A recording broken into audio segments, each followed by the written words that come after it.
ನಮಸ್ಕಾರ ವೀಕ್ಷಕರೇ, ಕನಕ ಕರ್ನಾಟಕಕ್ಕೆ ಸ್ವಾಗತ. ವೀಕ್ಷಕರೇ, ಕಾಂಗ್ರೆಸ್ ಸ್ಥಾನಗಳನ್ನು 136ಕ್ಕೆ ತಂದು ನಿಲ್ಲಿಸಿದ್ರಲ್ಲಿ ಸಿದ್ದರಾಮಯ್ಯವರ ಪಾತ್ರ ಎಷ್ಟಿದೆಯೋ ಅದಕ್ಕಿಂತ ಹೆಚ್ಚಿನ ಪಾತ್ರ ಡಿ ಕೆ ಶಿವಕುಮಾರ್ದಿದೆ. ತುಂಬ ಚೆನ್ನಾಗಿ ನೆನಪಿದೆ.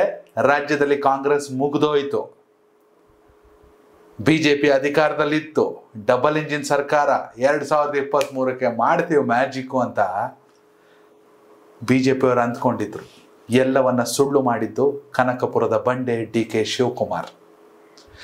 ಕೇವಲ ಒಂದೇ ಒಂದು ಲೋಕಸಭಾ ಸದಸ್ಯತ್ವ ಇದ್ದಂತ ಕಾಂಗ್ರೆಸ್ಗೆ 9 ಕ್ಷೇತ್ರಗಳನ್ನ ಗೆಲ್ಲಿಸಿದ್ದು ಡಿ ಕೆ ಶಿವಕುಮಾರ್.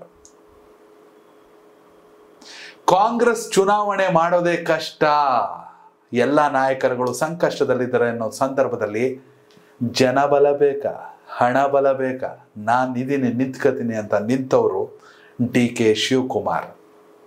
ಅತಿ ಹೆಚ್ಚು ಬಹುಮತದೊಂದಿಗೆ ಅಧಿಕಾರಕ್ಕೆ ಬಂದು ವಿರೋಧ ಪಕ್ಷದವರು ಏನೂ ಮಾಡೋಕ್ಕಾಗಲ್ಲ ಅನ್ನೋನ್ನ ಪ್ರೂವ್ ಮಾಡಿದ್ದು ಡಿ ಕೆ ಶಿವಕುಮಾರ್. ಲೋಕಸಭಾ ಚುನಾವಣೆಯಲ್ಲಿ ನಾವು ಸಿಂಗಲ್ ಆಗಿ ಹೋದ್ರೆ ಕಷ್ಟ, ಬಂಡೆ ನಮ್ಮನ್ನ ಬ್ಲಾಸ್ಟ್ ಮಾಡಿಬಿಡ್ತಾರೆ ಅಂತ JDS ಜೊತೆ ಬಿಜೆಪಿ ಮೈತ್ರಿ ಮಾಡಕ್ಕೆ ಕಾರಣ ಆಗಿದ್ದು ಡಿ ಕೆ ಶಿವಕುಮಾರ್.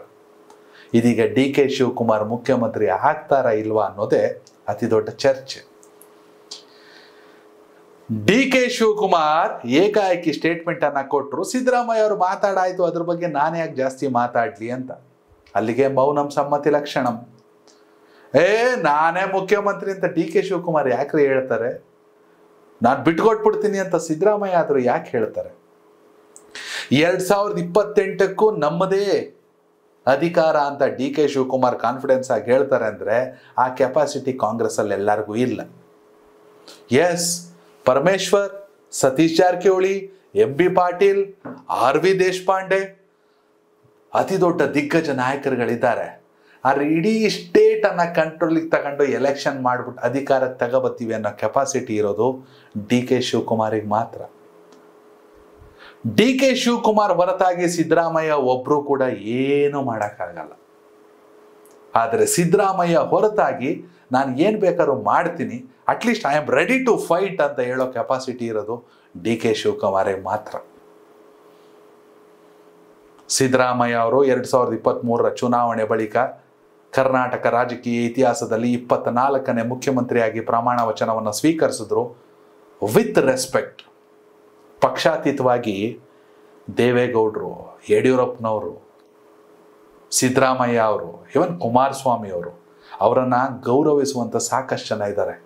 ಯಾರೇನು ಭ್ರಷ್ಟಾಚಾರ ಮಾಡಿದ್ರೋ, ಯಾರೇನು ಜೈಲಿಗೆ ಹೋದ್ರೋ, ಏನಾಯ್ತೋ ಅವೆಲ್ಲ ಸೆಕೆಂಡ್ರಿ.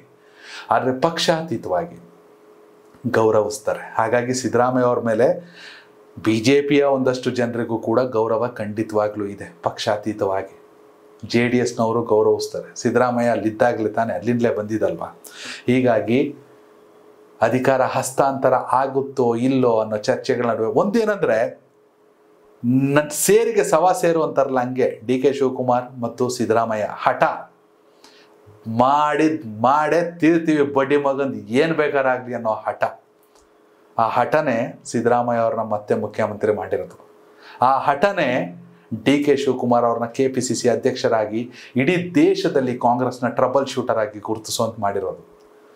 ಡಿ ಕೆ ಶಿವಕುಮಾರ್ ಮುಖ್ಯಮಂತ್ರಿ ಆಗೇ ಆಯ್ತಾರೆ, ಕರ್ನಾಟಕದ 25ನೇ ಮುಖ್ಯಮಂತ್ರಿ ಅಂತ ಅವ್ರ ಫಾಲೋವರ್ಸು ಎಲ್ಲ ಕಡೆ ಚರ್ಚೆಗಳನ್ನ ನಡೆಸ್ತಾವ್ರೆ. ನಿಮಗೇನು ಅನ್ಸುತ್ತೆ?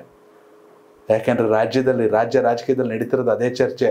ಇದು ಹೆಂಗಾಗ್ಬಿಟ್ಟೈತೆ ಅಂದ್ರೆ, ಬಿಜೆಪಿ ರಾಜ್ಯಾಧ್ಯಕ್ಷರು ಫುಲ್ ಕನ್ಫ್ಯೂಸ್, ಬಿಜೆಪಿ ಅವರೆಲ್ಲ ಕನ್ಫ್ಯೂಸ್. ಇವು ಏನಪ್ಪ ಇದು, ಬೆಳಗಾದ್ರೆ ಇವ್ರು ಡೆಲ್ಲಿಗೆ ಹೋಯ್ತಾರೆ, ಸಂಜೆ ಇವ್ರು ಡೆಲ್ಲಿಗೆ ಹೋಯ್ತಾರೆ, ಅಧಿಕಾರ ಹಸ್ತಾಂತರ ಆಯ್ತದ ಇಲ್ವಾ, ಸರ್ಕಾರನೇ ಬಿದ್ದೋಗ್ಬಿಡುತ್ತೆ, ಇನ್ನೊಂದು ವರ್ಷಕ್ಕೆ ಮತ್ತೆ ಎಲೆಕ್ಷನ್ ಆಗುತ್ತೆ ಅಂತ ಬಿಜೆಪಿ ಅವ್ರ ಲೆಕ್ಕಾಚಾರ.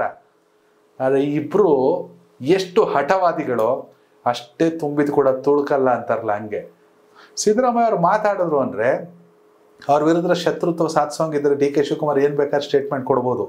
ಅಥವಾ ಡಿ ಕೆ ಶಿವಕುಮಾರ್ಗೆ ಬೇಜಾರು ಆಗುತ್ತೆ ಅನ್ನೋದು ಗೊತ್ತಿದ್ರೆ ಸಿದ್ದರಾಮಯ್ಯ ಅವರು ಯಾವ ಪದನ ಬೇಕಾದ್ರೆ ನುಂಕಬಹುದು.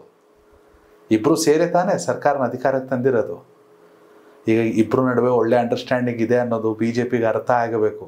ಬಿಜೆಪಿ ಅವ್ರನ್ನ ಕನ್ಫ್ಯೂಸಲ್ಲಿ ಇಡ್ತಿರೋದೇ ಈ ಇಬ್ರು. ಡಿ ಕೆ ಶಿವಕುಮಾರ್ 25ನೇ ಮುಖ್ಯಮಂತ್ರಿಯಾಗಿ ಪ್ರಮಾಣ ವಚನ ತಗೋತಾರ? ನಿಮ್ಮ ಅಭಿಪ್ರಾಯನ ಕಾಮೆಂಟ್ ಮಾಡಿ. ಧನ್ಯವಾದಗಳು. ಕನೆಕ್ಟ್ ಕರ್ನಾಟಕ ಇದು ನಿಮ್ಮ ನೆಟ್ವರ್ಕ್.